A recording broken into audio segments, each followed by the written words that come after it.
Hello everyone, and welcome to On Blast with MG. MG here, your host.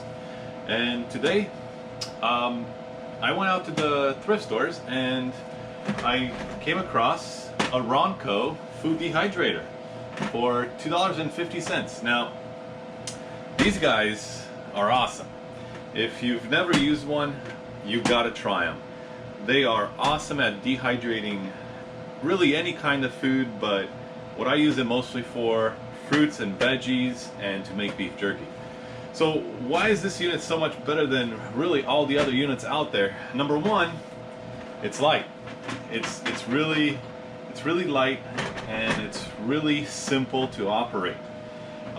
It comes with 5 trays. So by the way, you can pick this unit up at Amazon.com for about $50, and it will probably come with a couple other things that will help you with dehydrating your foods. But since I went to the thrift store because I'm thrifty, mine didn't come with anything but the actual unit. So it has 1, 2, 3, 4, 5 trays that are stackable, one on top of the other, as you can see, and they have a pretty large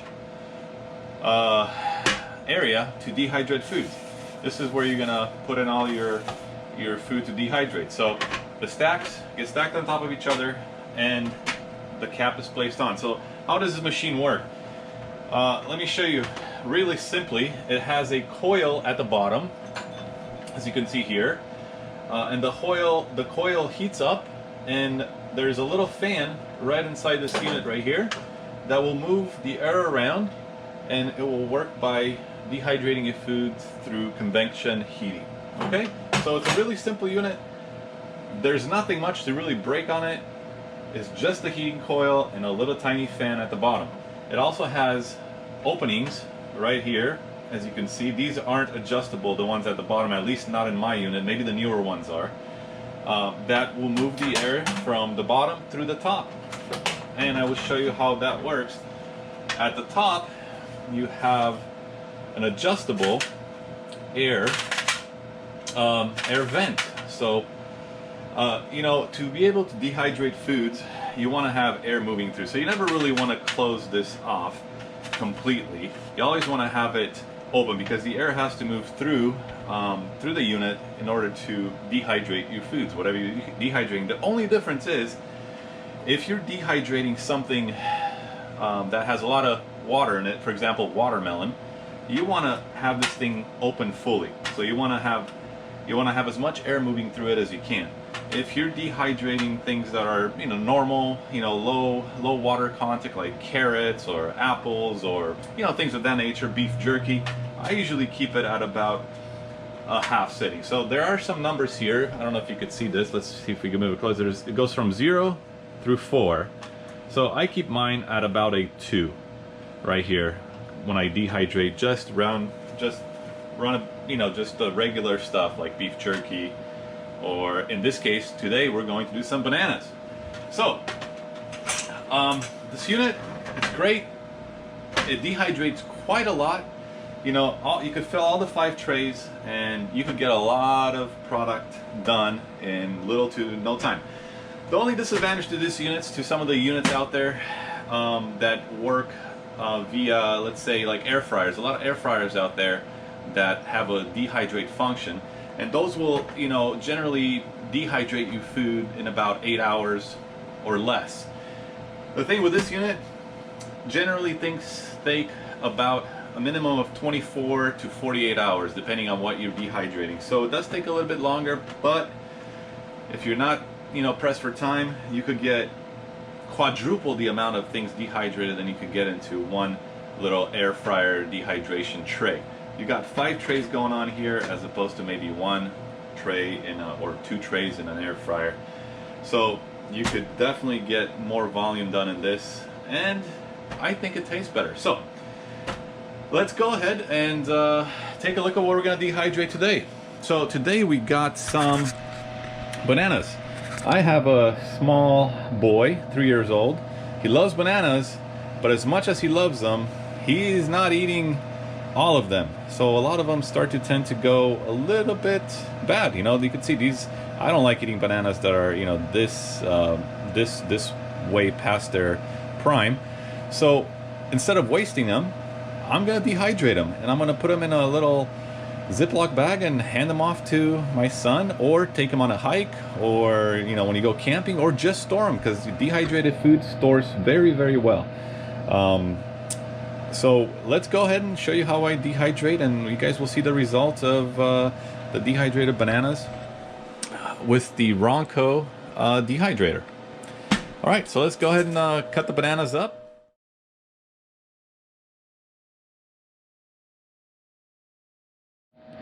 All right, so once you get your bananas peeled, you want to cut your bananas, or really any other fruit that you're dehydrating, you want to cut them about 1/4 of an inch or 1/8 of an inch. I usually like to do about 1/4 of an inch.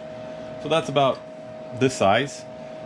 You don't have to be really exact, but 1/4 of an inch to 1/8 of an inch. You know, the thinner you cut them, the quicker they will dehydrate.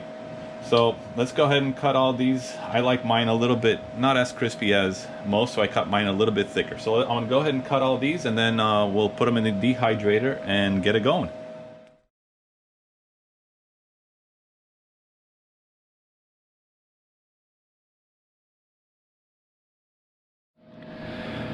All right, so we got our bananas all cut to about 1/4 of an inch thickness.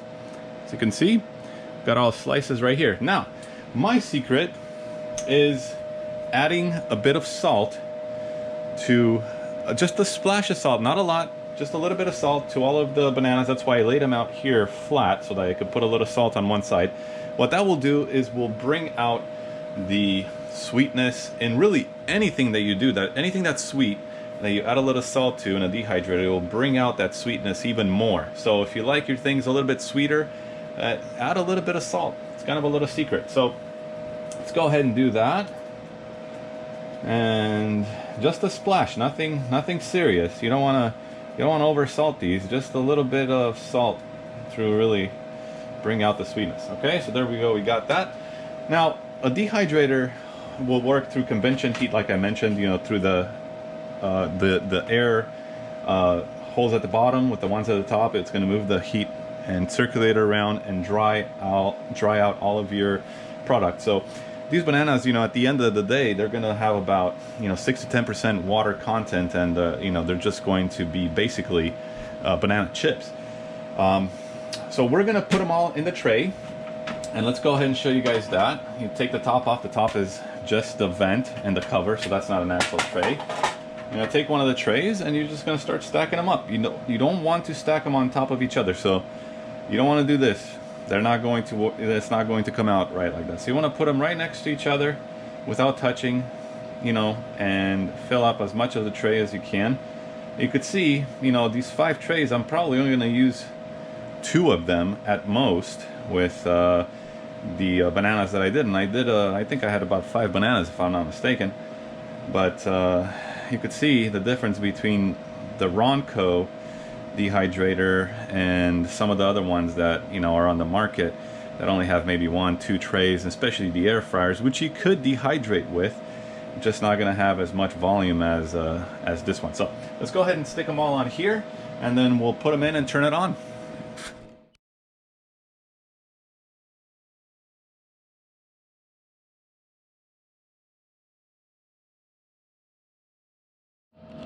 Okay, so we got all our bananas sliced, salted, and placed on the trays. I was able to fill only 3 trays, loosely fitting, so you know, you could definitely do, you know, I'd say at least 10 bananas, if not more, and to fill all these trays. So I only had 5, so I did 5 bananas, loosely placed in each tray, salted them slightly, and they're ready to go. So put them in the tray. So the recipe calls for, you know, plug your machine in. Okay, we're gonna cover it, and like I said, we're gonna leave this at the cover. We're gonna keep it at the number 2 setting. I don't know if you could see that. but there's 0 through 4 settings on here, and the more you open this via the center, it will let more air or less air in. I usually like to keep it at the halfway point, so which is a number 2. Okay, so that would work for most of your dehydration needs, as long as they don't have too much water content, like watermelon. Watermelon, I would definitely leave the whole thing open.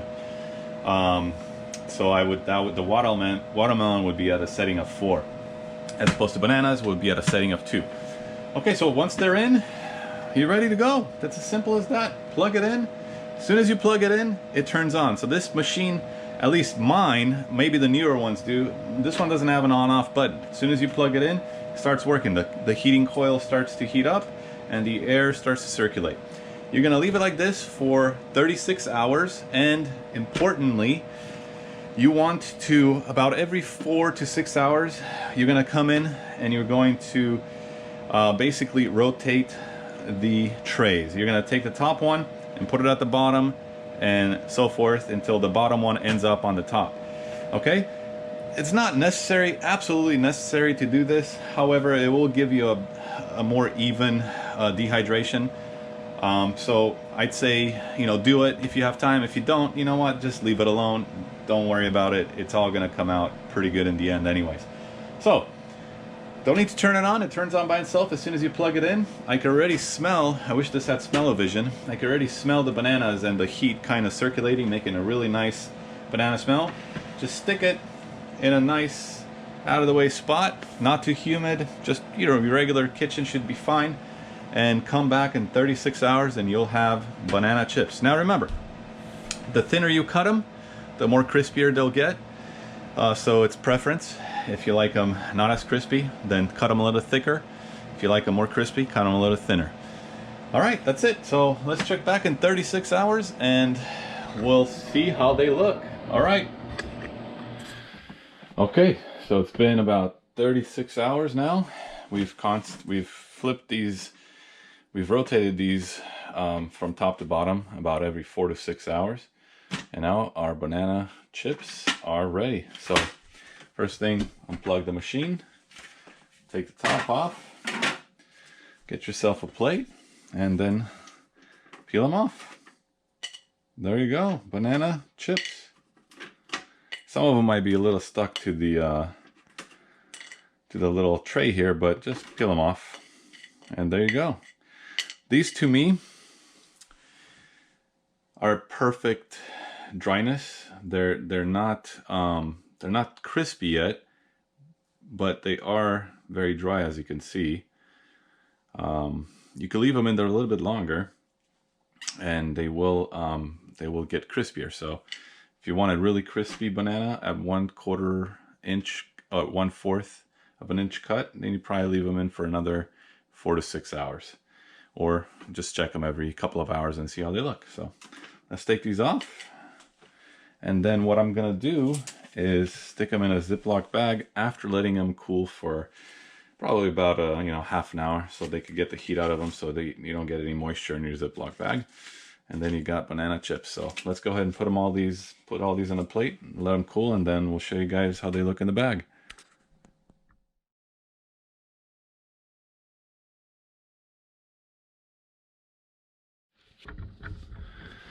Well, ladies and gents, we have banana chips. It's kind of like the yellow gold of the kitchen. Kids love these guys, and they're very, very delicious as well.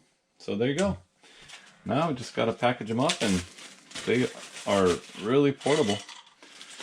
You could take them hiking, camping, put them in lunch bags. Pretty much anywhere you could fit a Ziploc bag. So there you go. 36 hours. Ronco air dehydrator. And you got some beautiful, delicious banana chips. Enjoy, and please subscribe.